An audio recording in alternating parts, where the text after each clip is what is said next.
Nah, di sini ada pertanyaan, saya bacain ya dok ya. Dari Ya. Pak Ivan, ya Pak Ivan bertanya, istri saya lagi proses kemoterapi dan radioterapi untuk kanker nasofaring stadium 3B.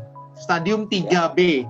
Untuk konsumsi Alfameta sebaiknya berapa kali dalam sehari? Mohon sarannya. Terima kasih. Saya pernah ya menjumpai ada pasien dari kanker payudara, tapi pasien ini menolak untuk operasi, ya. Infiltrating ductal carcinoma ya jenisnya, menolak operasi, tapi pasien ini masih saya berikan hormonal terapi dan kemoterapi yang minum, yaitu golongannya capecitabine ya. Nah, tapi golongan kemoterapi yang ringan itu aja pasiennya muntah-muntah.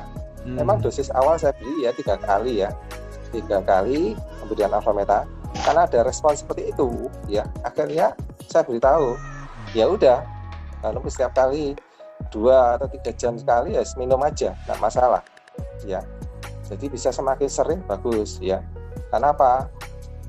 Karena itu kan makanan ya, semakin kita banyak makan itu, terus makan makanan yang sayur dan lain-lainnya itu, sehingga membuat ya istilahnya sel tubuh kita itu diberi makan ya, sel sehatnya ya, terus sel kankernya kita buat puasa ya, akhirnya orang itu kenyang ya, kenyang dengan Alfameta, dengan sayuran dan buah, itu bagus sekali, dan melewati kemoterapinya dengan bagus. Jadi saya sarankan 2-3 jam sekali minum, nggak apa-apa, boleh.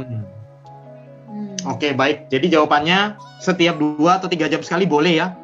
Saat ada yang tanya juga di Zoom dari Pak Surya, yang tadi kanker getah bening, alfaspinnya ditaruhnya di mana dok? Alfaspinnya di lehernya itu, di lehernya itu ya. Jadi ya karena bekasnya di kanker di situ, jadi kadang-kadang ada keluar nyeri-nyeri di sekitar leher itu, sehingga ya saya suruh taruh di leher aja. Kalau disenterin juga bagus ya, berarti disenterin gini ya dok ya? Kalau disenterin? Ya boleh, bagus ya. Kalau disenterin dia itu efeknya lebih ke dalam lagi. Jadi kalau misalkan nyerinya di lebih dalam lagi ya, tempat di kerongkongan, di saluran cerna di dalam itu, nah kalau disenter lebih bagus lagi. Ya, sasarannya sampai ke dalam seperti itu. Ya, apakah orang dengan CA mamae, CA itu kan kanker ya, CA mamae, nah ya, mamae saya nggak tahu. Karsinoma payudara. Oh, payudara kanker ya. Payudara ya. Oh ya, istilah medisnya itu ya. Kami taunya kanker payudara ya. Oke, apakah orang dengan CA mamae yang habis kemo dilanjut dengan terapi hormon untuk jangka panjang akan berefek pada timbulnya kista atau miom dalam rahim? Ini dari Ibu Jenny.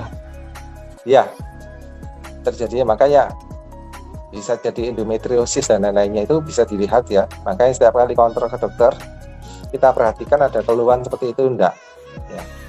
Ya, memang ya satu diobati mendol ke yang lainnya.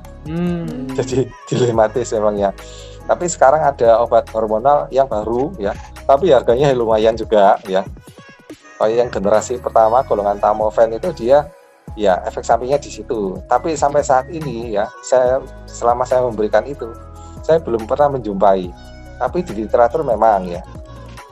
Nah, alangkah baiknya ya, saya sekarang melakukan hormonal terapi ya, sambil ya, yaitu kita harus melindungi tubuh kita dari radiasi. Jadi menggunakan alfaspin itu. Jadi melindungi supaya tidak terjadi efek samping yang berikutnya. Terus sel-sel yang sehat diberi makan. Seperti itu. Dengan Alfameta tadi ya dok ya. Makanya Ibu Jenny tanya lagi yang kedua, apakah dengan penggunaan Alfameta bisa membantu untuk mengurangi efek samping dari terapi hormon? Setidak-tidaknya ya. Setidak-tidaknya ya. Alfameta kalau saya cari di literatur ya, dia polisakarida peptida ya. Dia mempunyai efek anti-inflamasi.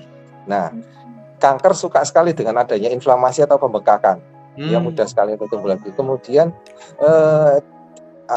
polisakarida peptida itu juga berfungsi untuk menghambat pembentukan saluran darah yang baru, aliran darah baru pada kanker. Nah, terus kemudian dia juga menghambat pertumbuhan kanker.